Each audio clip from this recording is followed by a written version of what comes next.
Evan Frillo here, and welcome to the fourth and final session of my album preview series for the upcoming album, Deep Blue Sea. In this last session, we are going to go over the title track, Deep Blue Sea. So Deep Blue Sea is definitely one of my favorites to play live just because it gets a lot more rocking than most of the other stuff off this album. Not that the rest of it's soft, it's just Deep Blue Sea has, I would say musically, it's the heaviest thing on the album. Definitely gets rocking. For that reason, it's just fun to play live because I get to play loud with distortion, and yeah, it is just fun. It also is one of the only songs where I actually more or less composed a solo, because most of the songs I do, both live and for the studio when I recorded all these, were just improv. I didn't really have a plan going into them, which made recording quite interesting because I don't like to, when I recorded the solos for this album, I do them all in one take, as in I don't like do a little bit and then stop and another little bit and then splice them together. I just like to play a solo from start to finish, and if it's good and I like it and it fits, then it stays, and if not, then I try another solo. And that was my approach to recording solos for the album. And for some of them, it took quite a few tries because I am very picky and I just couldn't get one that I was happy with. So Deep Blue Sea was kind of nice because I actually went into it with a plan and had a structured solo for it. But yeah, so it's a little bit different in that regard. The song itself is about if you're ever around a bad situation, if you're in a bad place in life, you're around people that you didn't belong with, you just were somewhere where you weren't meant to be. The song Deep Blue Sea is about moving on to something different, leaving that all behind and moving on to something new. For me, it was just being around people that I wasn't meant to be around. I just wasn't happy with a lot of where my life was at the point when I wrote this, which again was 8 years ago, so keep that in mind. So Deep Blue, it comes right after the song Clarity off the album, which talks about realizing your purpose in life, and following up that song is the song Deep Blue Sea, which is about, well, now that I've realized that purpose, I'm leaving all this behind and moving on to something new, moving on to what I'm meant to do. So that's kind of what Deep Blue Sea is about, if that makes any sense. But anyway, I'll stop rambling, and here is Deep Blue Sea.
say I feel the end is near.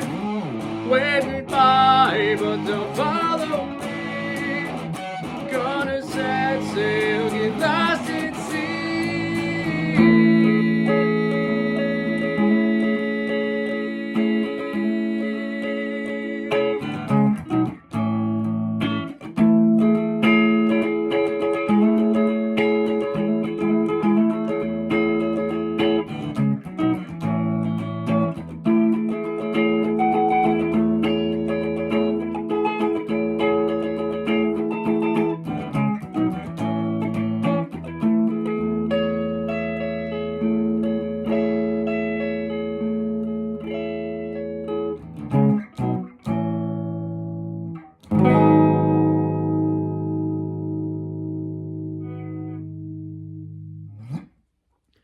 All right, so that is Deep Blue Sea. Thank you for listening, and also just as a little treat. So if you watched all these videos, or at least watch this one till the end, the album is actually out on streaming services now, or at least on YouTube. So I haven't announced it yet, but I wanted to upload it on there just so I could actually listen to it before I said, hey, it's out, and just in case there's something weird that I need to change. So if you see it on there and it disappears, it'll be back soon. Because you can go onto the streaming services and you can upload it and then delete your album and upload it again, and they'll put it back out. It'll sometimes take longer to do that, and I'm sure the people at streaming services aren't too thrilled to do that, but they also pay me almost nothing for streams, so too bad. But anyway, hope you all enjoy the album. If you happen to hear it before I announce it, let me know what you think. And thank you all for listening. There should be a formal announcement for the album very soon. Thank you.